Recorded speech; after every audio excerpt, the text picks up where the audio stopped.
ഈ മരപ്പട്ടി ഫണ്ട് അനുവദിക്കാൻ പണത്തിന് പ്രശ്നമില്ലല്ലോ. മരപ്പട്ടി ഫണ്ട് അനുവദിച്ചില്ല. ഇപ്പൊ 50 ലക്ഷം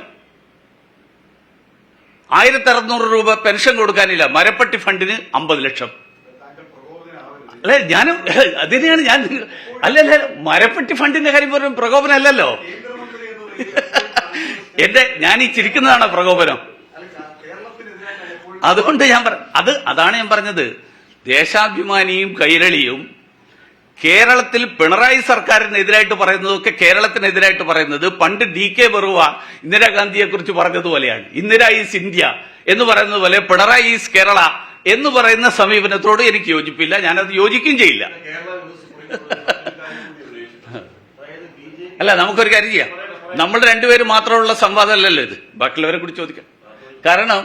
കാരണം ഈ സംവാദം എന്ന് പറയുന്നത് മാത്രമല്ല, ഞാൻ ഈ പറയുന്ന കാര്യങ്ങൾ ഞാൻ വളരെ വ്യക്തമായിട്ട് സുപ്രീം കോടതിയുടെ ഇന്നത്തെ ഒബ്സർവേഷൻസ് അടക്കമാണ് ഞാൻ പറഞ്ഞത്. അപ്പോൾ ആ ഒബ്സർവേഷൻസ് ഇനി കോടതിയിൽ വാദിച്ചതിന്റെയും വാദിക്കാൻ ഉദ്ദേശിച്ചതിന്റെയും ഒക്കെ കാര്യങ്ങൾ പറഞ്ഞിട്ട് നമ്മൾ തർക്കമുണ്ട്. അതൊക്കെ കോടതി കേൾക്കട്ടെ.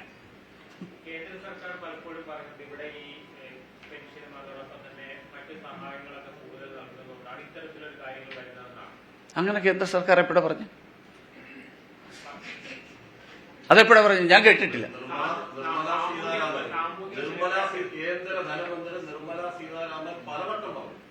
ഞാൻ കേട്ടിട്ടില്ല അങ്ങനെ ഒരു സമീപനം കേന്ദ്ര സർക്കാരിന്റെ ഒരിക്കലുമില്ല. കേന്ദ്ര സർക്കാർ ആകെ പറഞ്ഞത് തനത് വരുമാനം കൂട്ടണം, ക്യാപിറ്റൽ എക്സ്പെൻഡിച്ചർ വർദ്ധിപ്പിക്കണം. പെൻഷൻ കൊടുക്കരുത് എന്ന് ഞങ്ങൾ പറയില്ലല്ലോ. ഞങ്ങൾ കൊടുക്കുന്നില്ലേ? ഞങ്ങളല്ലേ ഈ പെൻഷന്റെ വലിയൊരു എമൗണ്ട് കൊടുക്കുന്നത്.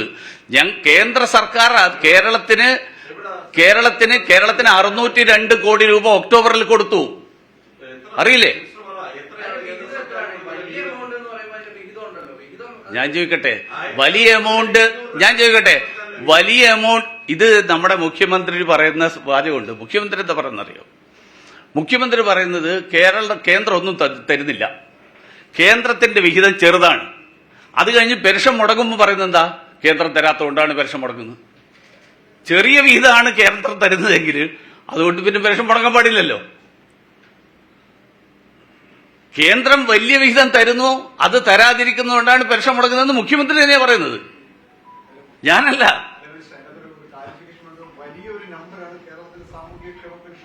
അതെ അതെ, അങ്ങനെയാണല്ലോ.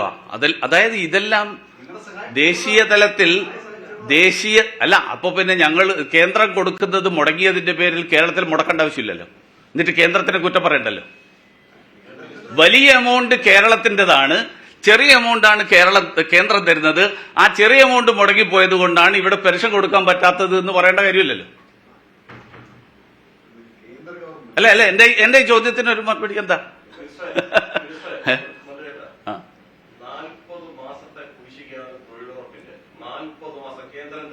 അത് പുതിയ കണക്ക് ഞാൻ അതുകൂടി പറഞ്ഞുതരാം. സാമൂഹ്യ പെൻഷൻ തൽക്കാലം നിർത്തിവെച്ചു. അറിയോ അതിന്റെ ഈ തൊഴിലുറപ്പിന്റെ കണക്ക് എങ്ങനെയാണെന്ന് അറിയാമോ? അല്ലല്ല, അറിയാമോന്ന് എന്റെ ചോദ്യത്തിന് അറിയെങ്കിൽ അറിയില്ല. തൊഴിലുറപ്പ് പദ്ധതിയിൽ കഴിഞ്ഞ 3 വർഷങ്ങൾക്ക് മുൻപ് തൊഴിലുറപ്പിന്റെ പണം അനുവദിക്കുന്ന കാര്യത്തിൽ കേന്ദ്ര സർക്കാരിന്റെ നടപടിക്രമങ്ങളിൽ മാറ്റം വരുത്തി. എന്താ മാറ്റം വരുത്തിയത്? അതിനു മുൻപുള്ള വർഷം വരെ തൊഴിലുറപ്പിന് വേണ്ടിയിട്ട് ഒരു തുക നിശ്ചയിക്കുമായിരുന്നു. ആ തുകക്കകത്ത് നിൽക്കണം. കേന്ദ്ര ഗവൺമെന്റ് പറഞ്ഞു തൊഴിലുറപ്പിന് പരിധിയില്ല, നിങ്ങൾ എത്രയാണോ ചെലവാക്കുന്നത് അതിന്റെ കണക്ക് തന്നു കഴിഞ്ഞാൽ ഞങ്ങൾ ആ പണം റീഇംബേഴ്സ് ചെയ്യും. റീഇംബേഴ്സ് അല്ല, ആ പണം തരും, റീഇംബേഴ്സ്മെന്റ് അല്ല. നിങ്ങൾ നേരത്തെ തന്ന തുകയുടെ മുഴുവൻ കണക്ക് തന്നു കഴിഞ്ഞാൽ അടുത്ത നിങ്ങളുടെ ഡിമാൻഡ് എത്രയാണോ അത്രയും തരും. തൊഴിലുറപ്പിന് പരിധി എടുത്തു കളഞ്ഞ സർക്കാരാണ് ഇപ്പോഴത്തെ നരേന്ദ്രമോദി സർക്കാർ. അതുകൊണ്ട് കണക്ക് കൊടുക്കാത്തതിന്റെ പേരിൽ പണം കിട്ടാതിരിക്കുന്നുണ്ടെങ്കിൽ അത് കേന്ദ്രം തരാത്തത് കൊണ്ടല്ല, കണക്ക് കൊടുക്കാത്തത് കൊണ്ടാണ്.